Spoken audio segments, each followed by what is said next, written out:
Hi everybody, welcome back to Woodworking Wisdom. My name's Colwin. Today is the second part of the Nick Agar Viking Sunset Bowl demonstration. And the reason I'm demonstrating this, Nick has a very, very close link with me personally and the company, and has done for at least 25 years now. And we sell the CHROMA products that he's promoting. So I just wanted to show you the kit. We had a brief look at it yesterday. This is the Viking Sunset Bowl kit. We've got Ben on cameras, by the way, so any issues with cameras, blame Ben. And there he is, that's the kit. I'm going to go over what's in the kit, and before when we look at what we done on the last session. But basically, this gives you all the finishes that you'll need to create probably one of the most iconic bowl designs in wood turning today. So let me open it up and we'll show you what we're going to be doing. That's one of today's project, actually. We're going to do the front of the bowl. Yesterday, we got to the point where we'd put the dye on, we'd done the first coat of CHROMA gilt. Now, whilst you've been gone, I've put a few more coats on, so we've got some real depth of colour there now. Ben, could you just look at that? Don't even need a prompt. But look, you can see the depth of colour within that, and that takes a little bit of time to build up. If you put too much on in one hit, you'll fill all these lovely markings with the CHROMA gilt, and that's not what we want to do. We want to highlight the high spots, remember, so that's what we've done there. Now let me just go over a couple of things. If we probably on whichever camera you think, Ben, but within the kit, I'm just going to get a few of these bits out because there's several things. We've got 4 colours in there. We've got 4 colours in there of the wood stains. So we've got the coral red, we have the orange, we've got the yellow, and then we've got the black. Okay, the black is used for the back. The other pieces to the kit are the WRU20. Now this is to lightly mist over the top of the CHROMA gilt when it's done, when it's dry, usually after about 24 hours. And that will set and dry and lock in that lovely CHROMA gilt. So give you a really hard finish wearing finish. The other thing, and this can be confusing when you first look at it. Clear sealer. The clear sealer is for spraying over the black dye when you've done it on the back, or as we will do in a minute, on the front. And this is basically it's like a clear dye, if that makes any sense. But again, it locks in the dye before you put the CHROMA gilt on top of it. Okay, all of this is in the instructions included in the kit. And then lastly, we have the gloss finish that would go over the top of your dye, so clear acrylic lacquer. That would go over the top of the dyes, not over the CHROMA gilt, over the dyes. So the lovely glossy look that we get, let me just grab that for you. Lovely glossy finish that you get on that lovely orange and yellow section. Okay, so there's a few sealers and lacquers. I just wanted to explain those because at first glance it can be a little bit confusing. However, don't forget you've got the instructions in the box, so you should be good to go. And at any time, of course, you can use us as a resource and ask the questions. One thing I never mentioned, of course, you're going to get in there is the CHROMA gilt. In this case, Viking silver has to be. Okay, we're going to play with that again in a minute. So look, overnight. That's dried. We've put the WRU20 over the top. That's locked that in nicely now. This is today's job. This is what we've got to do.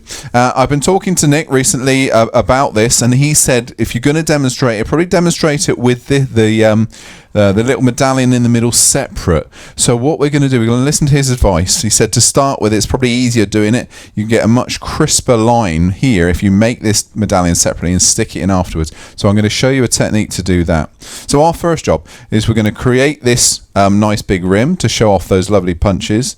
We're then going to do the punching and the decorating. Then we can finish shaping this and we can do the dies. At that point, we can then make this little rosette or medallion in the middle to stick in. So we're just going to have a little recess in there to stick that into. Okay, so let's crack on. I've already sharpened. I've got 5 bowl gouges down beside me, and the reason I've done that is on the first session when we were turning this, we found a lot of silica within the sycamore, and that just takes your edge off. It's like little stones, so that takes your edge off very quickly. So just to prepare for that, just in case we reach any in the middle as we're hollowing out, I've just sharpened 5 sects. Also, Ben's on standby to do some sharpening if we need it as well. So we'll see how we go. Fingers crossed, we should be fine. Now, today is not a live session. You may have realised that already. However, still use that chat function, still ask the questions, or use the email address, Woodworking Wisdom, and I'll answer them for you. We can come back to you. Okay. There we are. Nicely secure. We're going to take off the faceplate ring.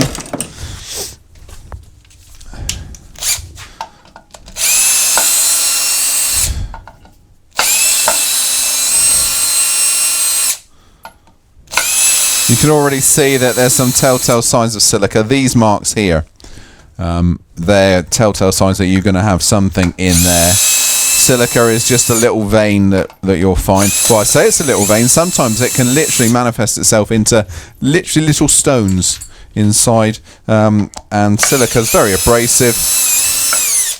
It can even knock teeth off of carbide tip tools. It's nasty stuff. Naturally occurring, and mainly in sycamore. I haven't seen it in many other things. Occasionally in maple, which is obviously the same type of timber. So let's, oh, look at that, a little bit of light on the subject. Perfect. So let's start. I'm going to start with a fairly big gouge, so we're going to go 1/2 inch. Just going to do some nice gentle cuts initially.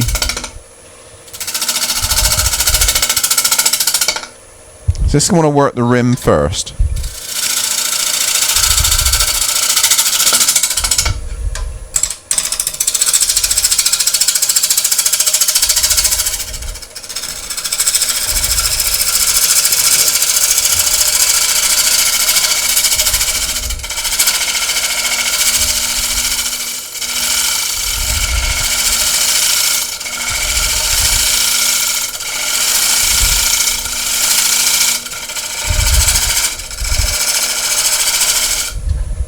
Yep, that silica's at play. It's already taken the edge off that gouge. I'm just going to persevere with it for the minute, just so I don't go and blunt every single one.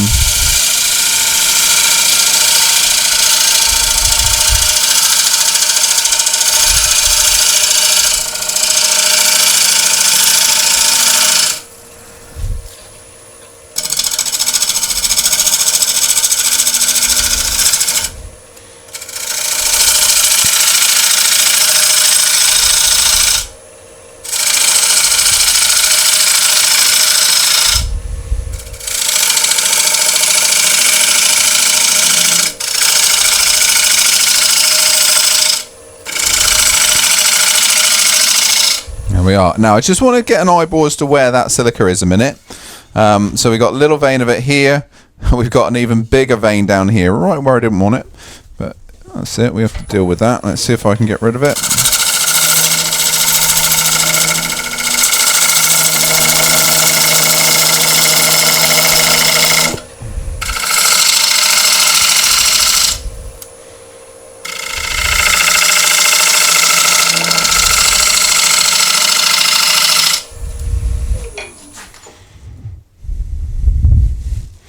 Okay, right, I'm going to start shaping that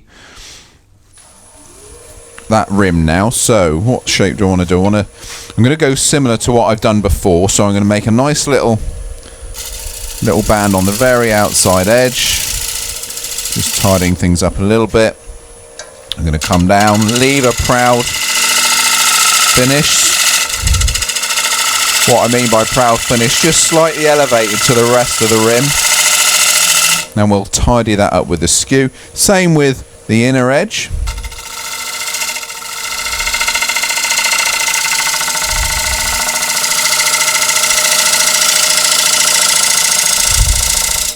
Yeah, that should be fine. Now I'm going to go to the skew next. I'm just going to create a little scrape with the signature skew.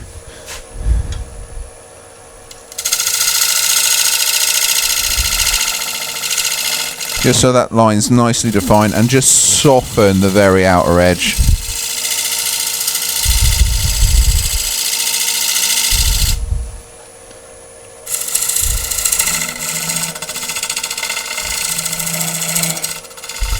At first glance, this project looks quite a tricky one. I would say it's more time consuming than tricky. So in a minute you'll see, and certainly if you've watched yesterday's video, you'll understand, well, actually the time is the decoration, the embellishment, as opposed to the actual turning. Right, that tool is far too blunt to carry on with, so we're going to go to another nice sharp one.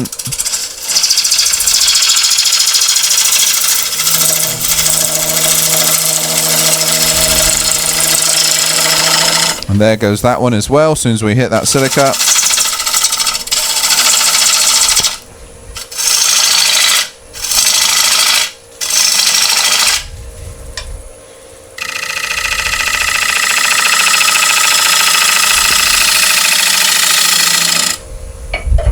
Going to do the same here. I'm going to put a little band, so I'm going to create a little hard edge.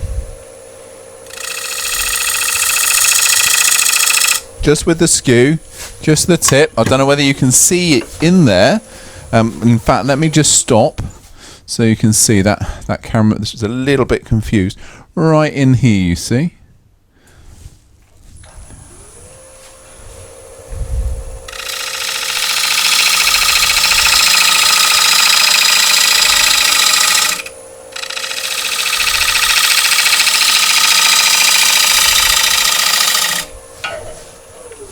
Let's have a look.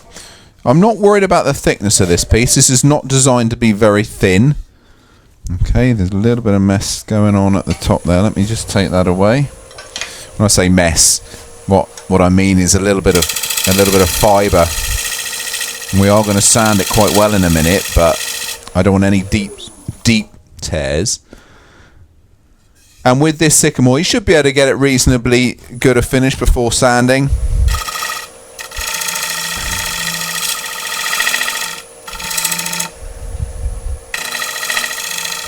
There we are, that should be fine. Right, now, do you know what I'm going to do? I'm just going to take some of that waste away. That silica is a real... I don't know whether I can demonstrate that for you a minute. If there's a real lump.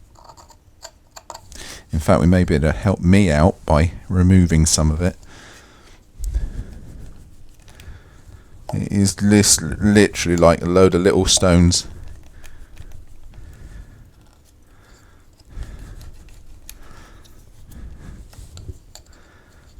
Particularly big piece.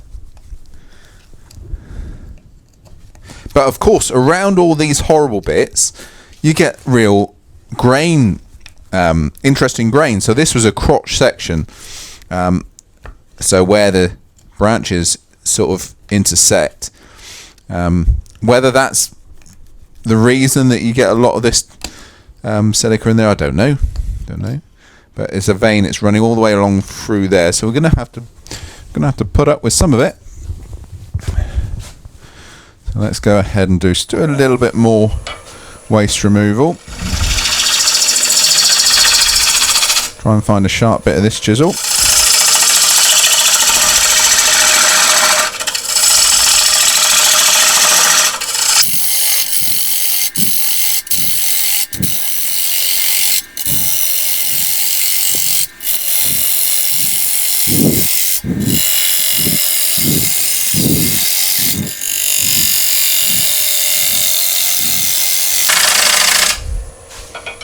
That's pushing a blunt chisel around a bowl, and it's not the nicest things to be doing. Even more, look at it, it's like massive big stones in there. We deal with it. We are dealing with it. I'm not going to moan about it. It's all part of what we do. And actually, it does look quite nice when finished. It just doesn't help us when we're trying to turn.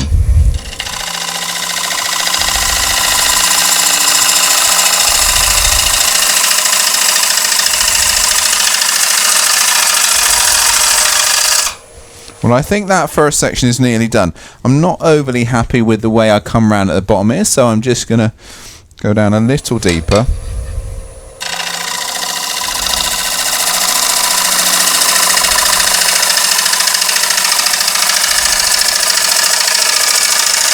fact, I'm going to make another tool blunt. I'm going to go to a little 3/8 just because of that radius corner.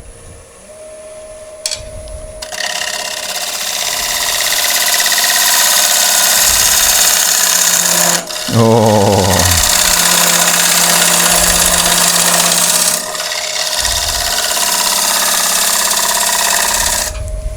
There we are. That curve is better now. I'm happier with that.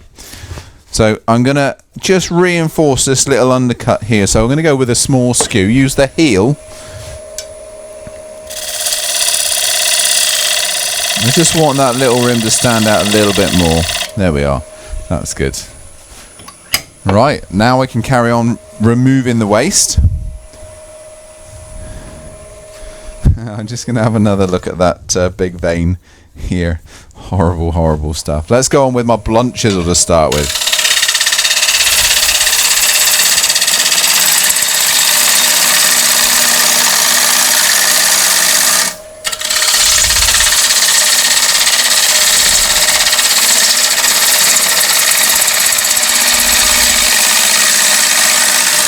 Can a tool get much blunter than that? Probably not. Get in there.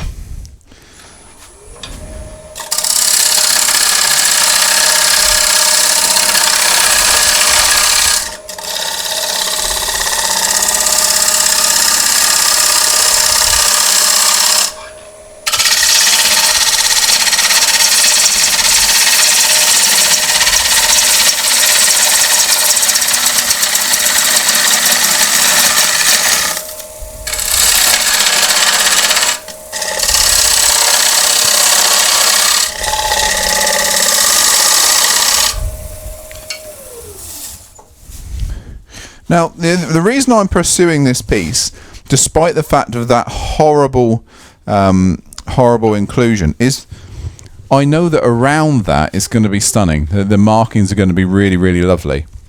So it is worth carrying on with. It may not be the easiest thing to do. And let's face it, if you're a beginner and you come across this, you wouldn't know any different.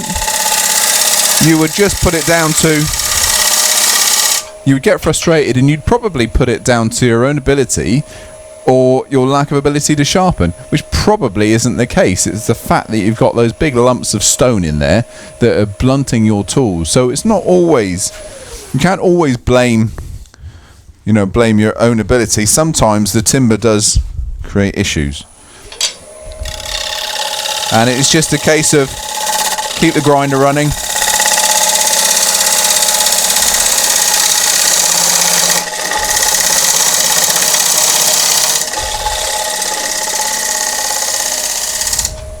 Keep the grinder running and still enjoy it. Am I happy with that? Are we happy with that? Well, I think we're happy with that. Okay.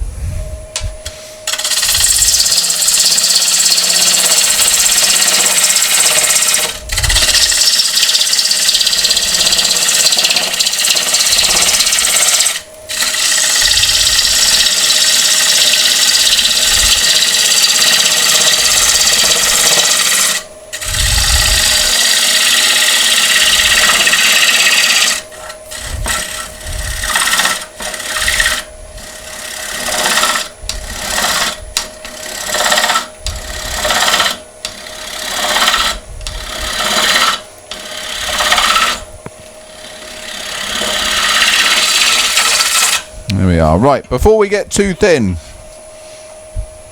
let me sharpen. Let me sand the top rim here. We're going to sand the top and then we're going to start embellishing it. So with our texturing tools and punches. If I take too much of this away, as I start punching, you can get lots of reverb and stuff like that. So we're going to start with 100 grit, go to 150 and then on to 240.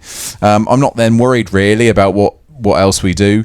We don't need to go to 400. In fact, if we go to 400, 600, we're going to create a barrier for the die and the die won't sink in as far.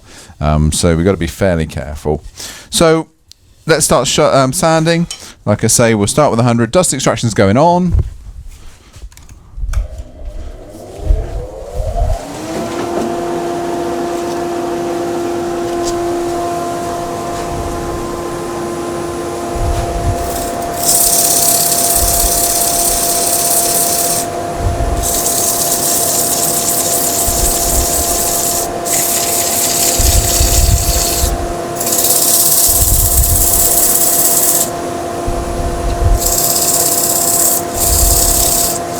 What we want to make sure is that we're actually taking away any of those torn areas. The die will just pick up on those every single time, and they're going to be right in front of your face. You'll see them every time you look at the bowl. So we've got to get rid of them. Right, so I haven't done much. I just want to stop and see where the problem areas are, if there are any. So we've got a little bit of tearing here, which was going to come out in seconds. But apart from that, I think we're good to go.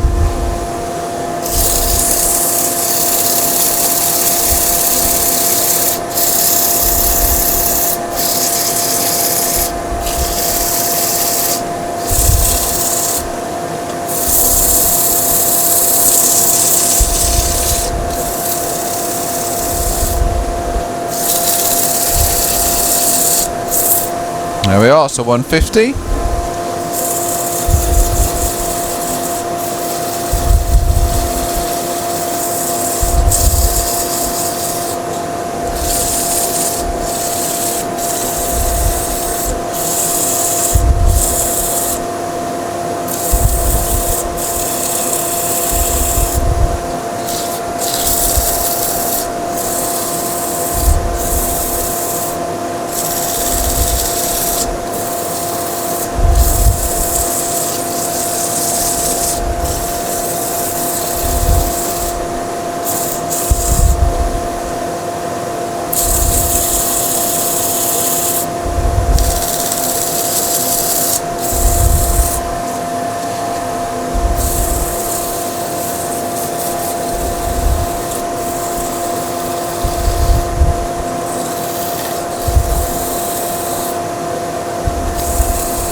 There we are, so we're down to our 240 gritlet.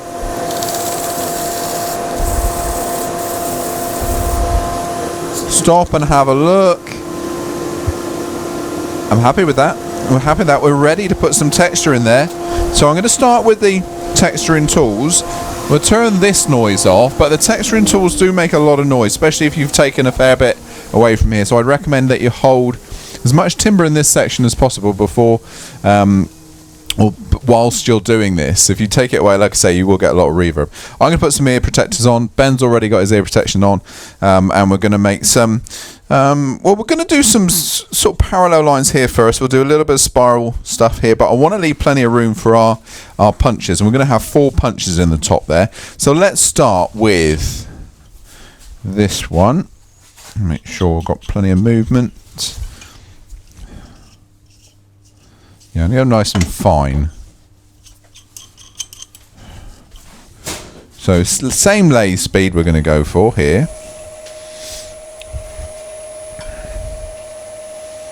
And let's go. Yeah, let's go here. Put my ear protection on. I think I'm going to go slightly bigger. Move that back a wee bit. There we go. Slightly bigger.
Have a look and see what we've got.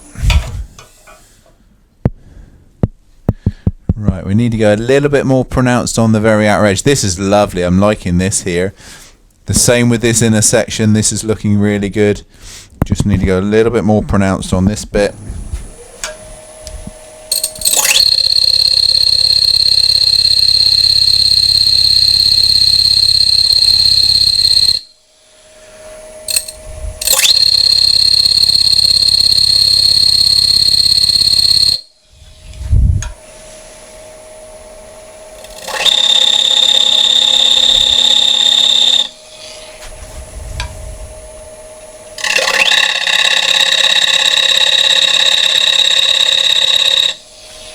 Have a look, see where we are. Now we're talking.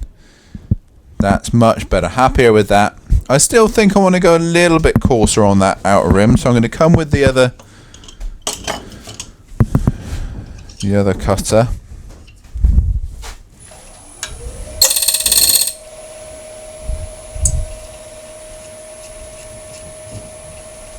Just back it off a little bit.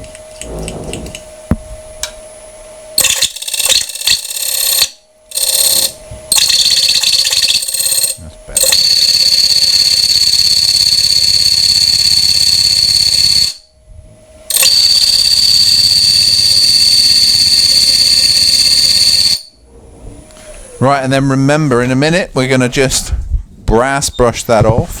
Look at that, much better, much deeper markings now. That's something for that CHROMA gilt to pick up on. Okay, so next thing is punches. We're going to start adding punches. These blank areas here now, we're going to start decorating. If we look at the one that I've previously done, get that up against it, you can see where the blank areas are. So we've got a nice bit of texturing going on here. We've got the texturing on the inside and the outside. I need to fill this now with our punches. Okay, so let's start with the punches. So I've got the little set of punches here that I'm using. I'm going to start with just a little circle, really. That's all it is. And we're just going to start by going all the way around. This is exactly the same as we did on the back side of the bowl.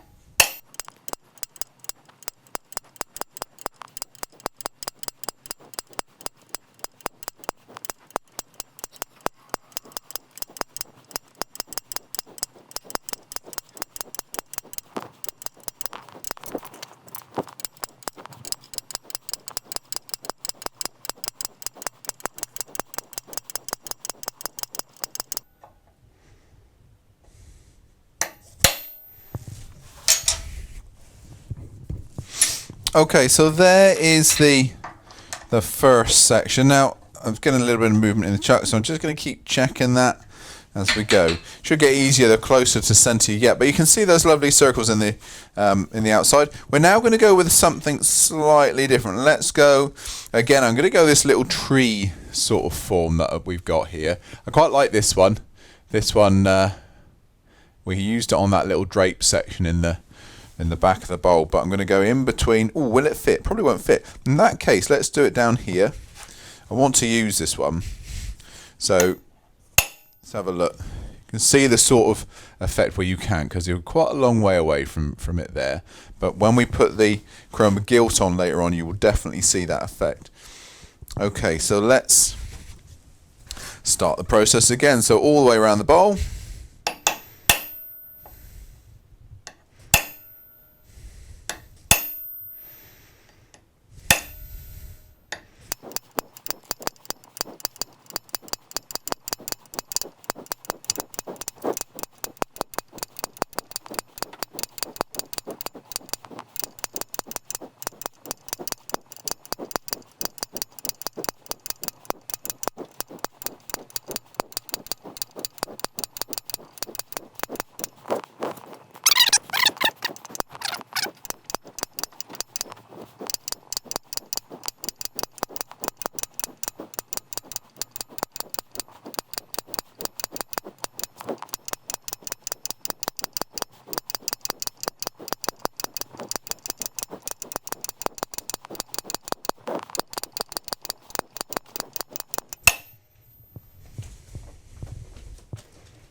There we are. So I think now we've just got one more to do, and then that'll be it for this one. Let's go with, we're going to go with this sort of moon shape, but we're going to turn it upside down.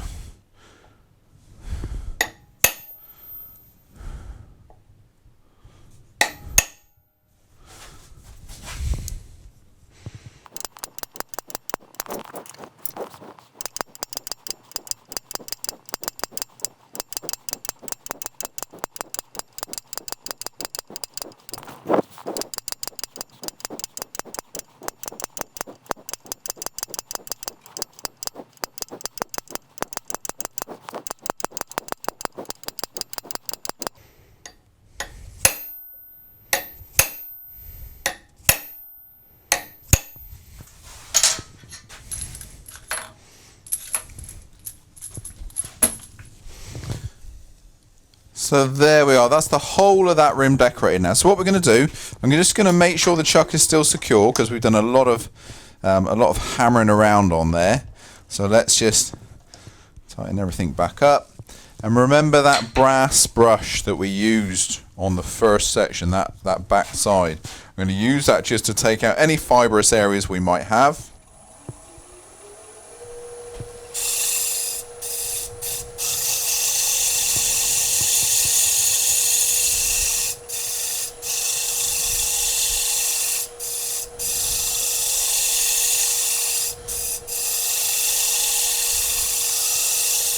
There we are, so that should be ready.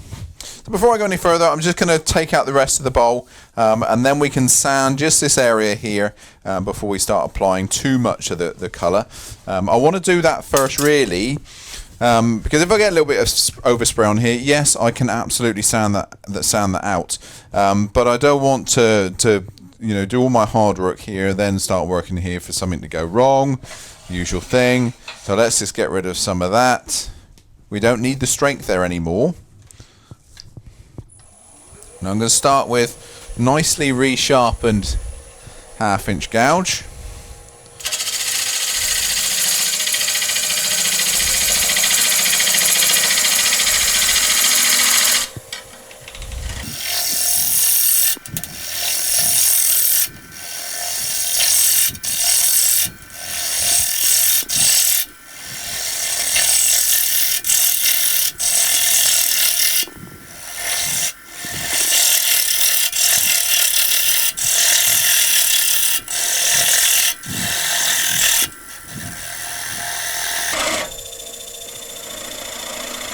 Okay, let's just take the centre out. Now, we are into that silica again, you know that. You can hear the sounds, and this is one of the biggest veins I think I've ever seen in a bowl, so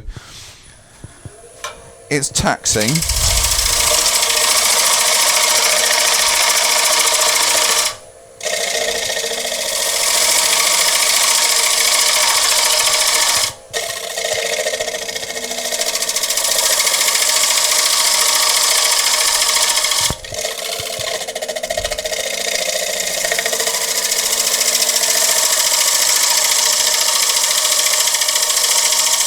Okay, I'm just going to have a stop and look and a feels just to see how things are going. Quite happy with that. I am going to sacrifice another sharp gouge though, just to make a finishing cut on the inside there. Get the tool rest in nice and close. So here we go.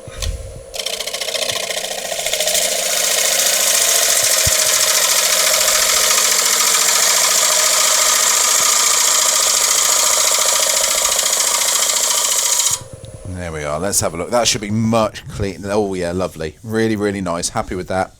There's going to be a fair bit of work in the sanding because unlike the blackened areas that we use the CHROMA gilt on, the area in here is just going to be transparent wood dye. So we've got to be quite careful with that. Any slight scratches or tears will pick up immediately. So you have to be, you have to make sure they've all gone.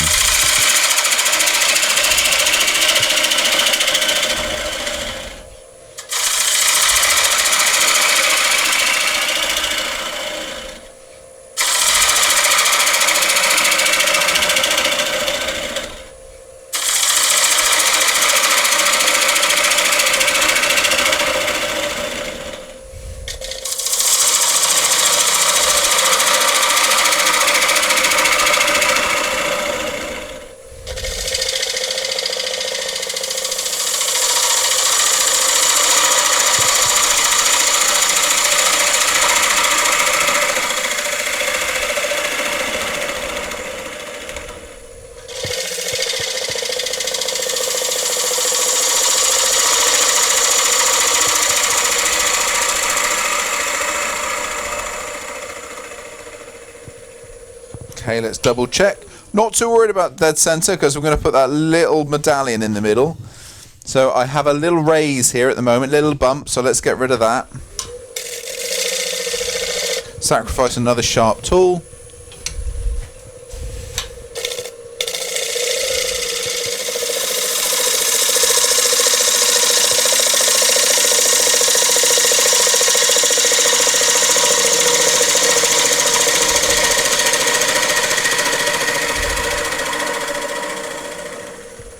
There we are, that's good, I'm happy. Happy, that's got a good finish. Almost.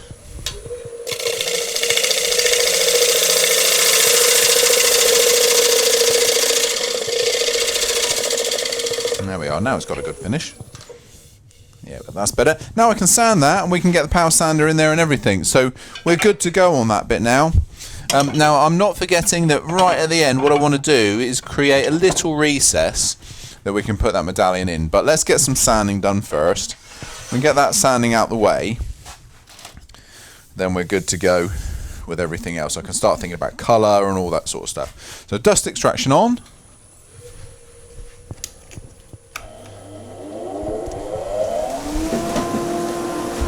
So we're going to start with a nice coarse 100 grip. We're going to power sand as well.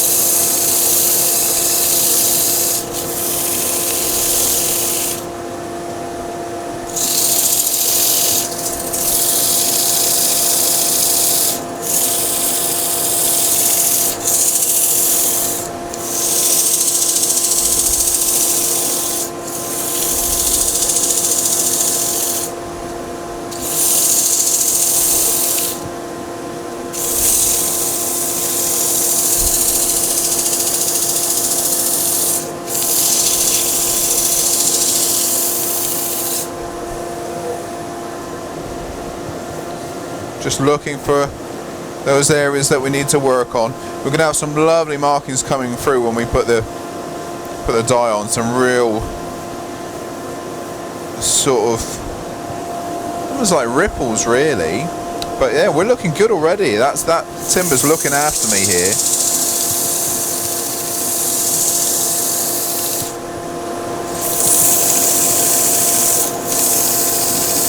I'm sanding right up to that detail, but not over it, because remember we put a textured surface on there and I don't want to take that texture away.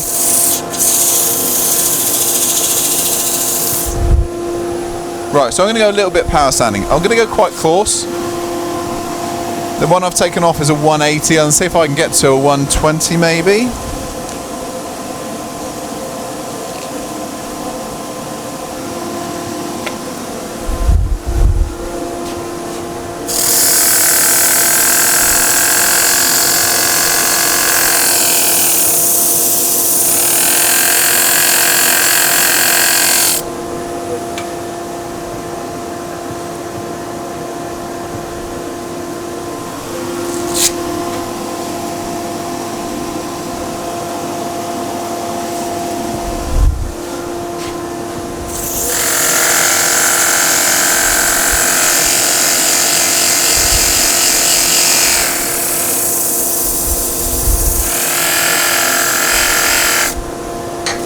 Now I'm going to go 150 now with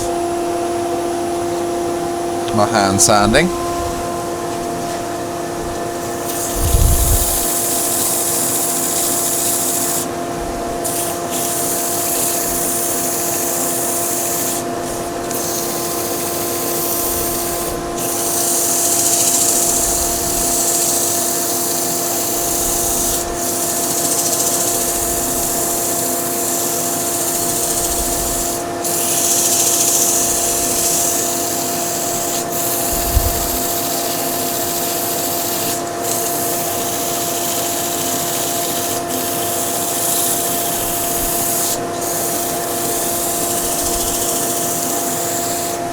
Stop and have a quick check. I'm trying to make sure as all those deep scratches have disappeared, and they have. So But we can carry on. I think let's go up to 240.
Yeah, that's looking really nice. I'm enjoying that.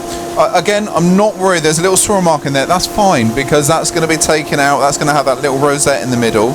So I think I want to now, unlike before the where we were blackening, what I want to do is go right up to 400 or even 600 just to make sure all of those scratches have disappeared. Because this is a transparent dye we're putting on here.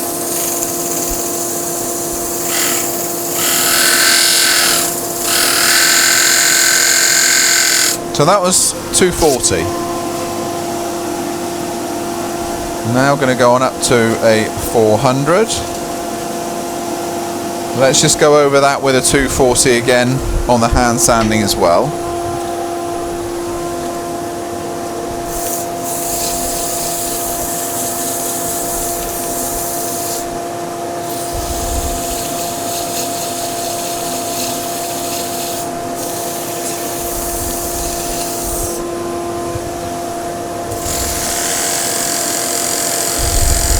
.400 grit.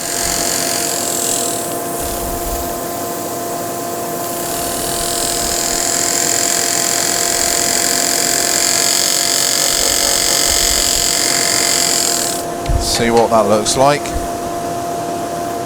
Yeah, really nice. We're going to go with a 400 by hand and then up to a 600.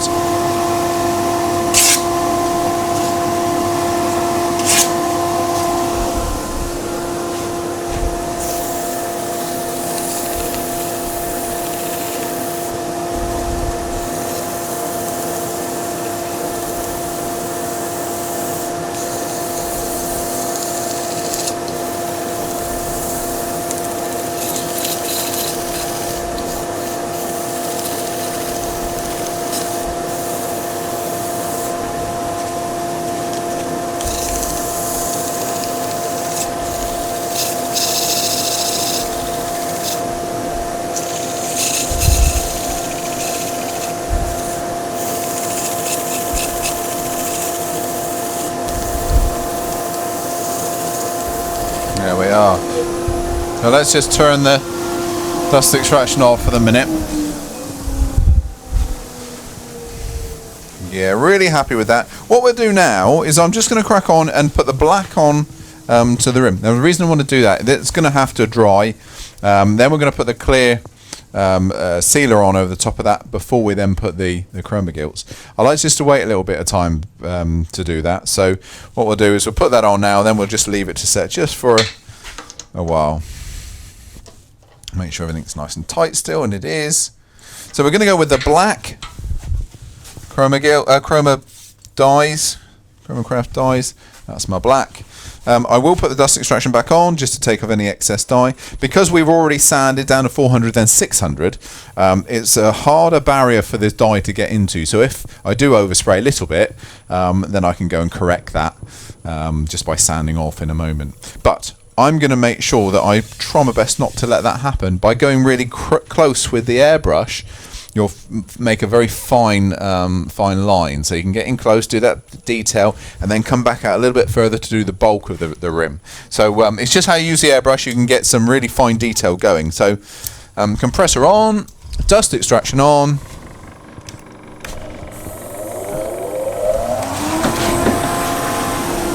We'll start with the detail first.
Stop, we'll just have a quick look. It's looking really nice, liking that so far.